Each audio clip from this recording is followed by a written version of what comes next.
to my channel.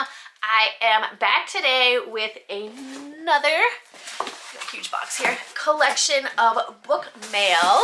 We talked about it the other day. I said it was read aloud mail, but I feel like I need a better name. If you have a better name, leave it in the comments below. But I have a huge box. I actually don't know what's in here. My son decided to open it. He really likes to open packages when we get them, even if they're not for him. So I haven't actually seen them. He's gone through them.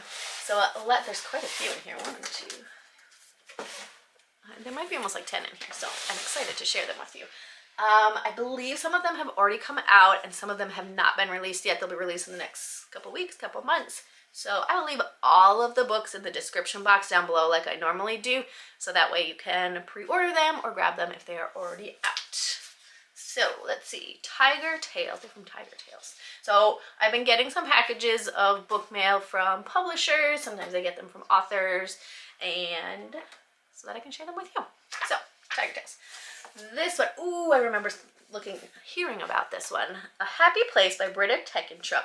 And this one is really interesting. I don't know, oh, they call it peek through pages.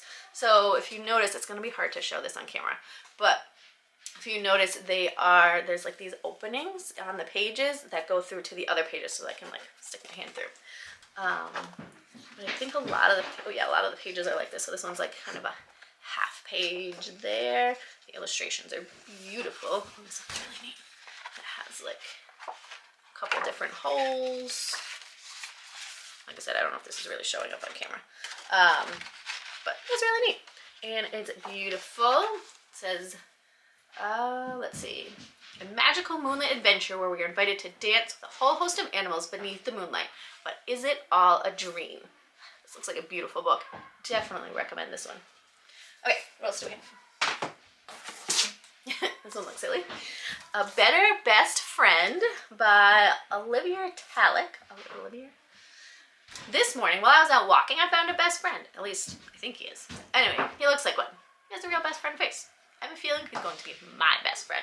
Ooh, so this looks like a good one to talk about friendship in your classroom. But it also kind of looks really silly, just based on the illustrations.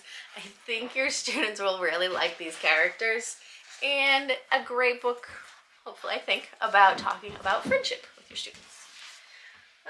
Ooh, this one looks really beautiful. The Ocean Gardener by Clara? Sometimes it's hard to read the font that these things are in. I think it says Clara Arganuzzi. I could be wrong. Trying to find the page for it. Nope, that one still can't read it. Okay, so I think that's what it is. Again, I'll leave the link in the description box down below so you can grab the exact one. If you can hear my children upstairs, I'm really sorry. They are home for vacation today and they're loud. It's raining, so they can't go outside. I already tried. Ayla lives on a beautiful tropical island surrounded by a coral reef, which she visits every day with her marine biologist mom. One morning, they notice that the fish have disappeared and the once vibrant corals have turned pale. Is it too late to save the reef? Good one sounds like a good one for Earth Day, for celebrating in April, or really reading any time of the year to talk about taking care of our Earth and the environment. And it looks like it has some like science information wrapped up into this. And again, really neat illustrations. I always feel like books that take place like in the ocean or underwater always have these just amazing illustrations with the fish swimming in the water. Maybe I just love the ocean. But The Ocean Gardener. Next, The Great Henna Party by Humaira Malik. This one looks really neat. There's so many details on this cover. I don't know if you can see. Just look at all those details. If you were to name the person you love the most, who would you choose? Oh, I think I remember hearing about this one. Okay, so she's getting the henna put on her arms, I believe, and it has to represent someone that she really loves in her life. And I think she has a really hard time deciding. So I feel like there's some good like SEL skills that could be wrapped up into this one. But again, the details in these photos are beautiful. I feel like I could just like look at them all day. Okay, I won't. We'll keep going with the books. Let's see what else we have. Let's see. Imperfectly Perfect was going to say that backwards. Imperfectly Perfect, a story that cherishes beauty and imperfection. I think that's a very important topic to be discussing with students, by Perry Emerson.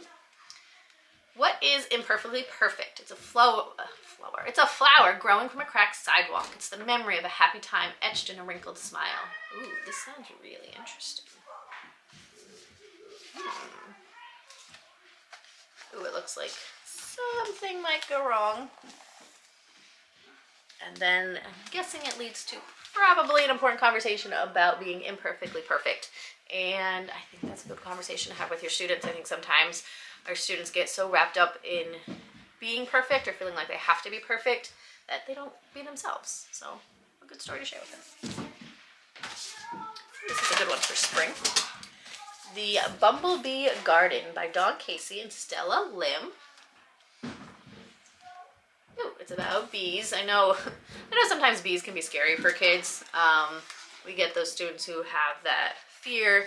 And I think reading this book, and it looks like it has a lot of information about how bees pollinate.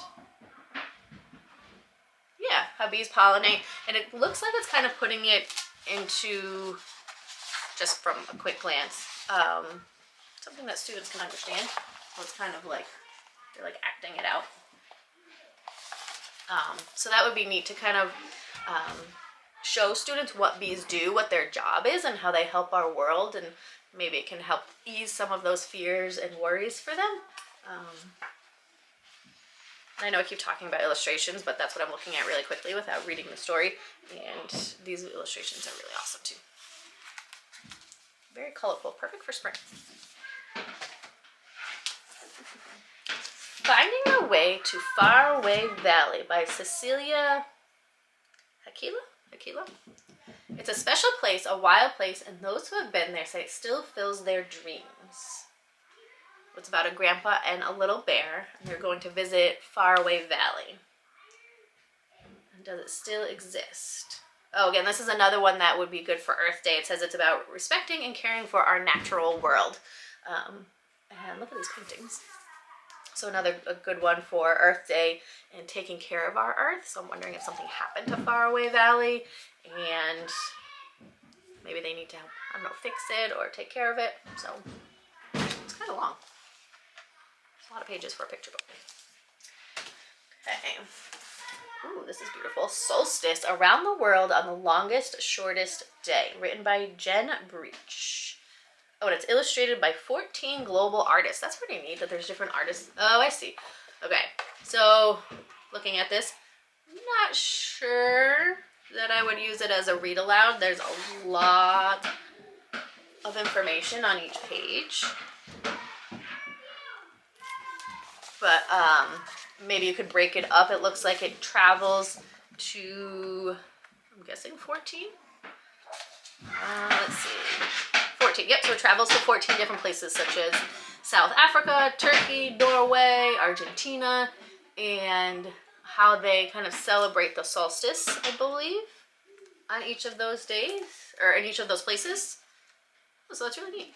So there's definitely some cool information in here. I don't know that I would use it as a read aloud, or if I did, I would just, they have broken up into chapters, and each chapter is about 4 pages long. So just doing some of them for students.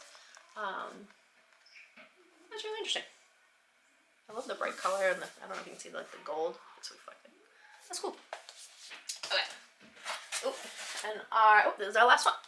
This one looks like it might be about feelings or emotions. Red is not angry, blue is not sad, by Alicia Acosta. Bear, deer, and squirrel are waiting for Fox. When he finally arrives, they think he's sad because he's wearing blue. But does every color have to represent an emotion? What do you think?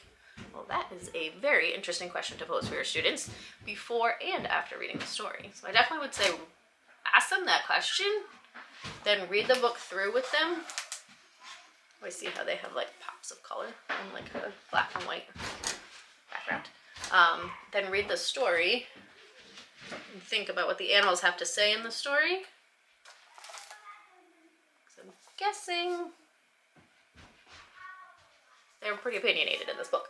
And then maybe ask them the question afterwards, see if their opinion has changed or if they still think that colors represent an emotion. If wearing a certain color shows how they feel. Maybe, maybe not. Maybe on some days it does. Maybe on other days it doesn't.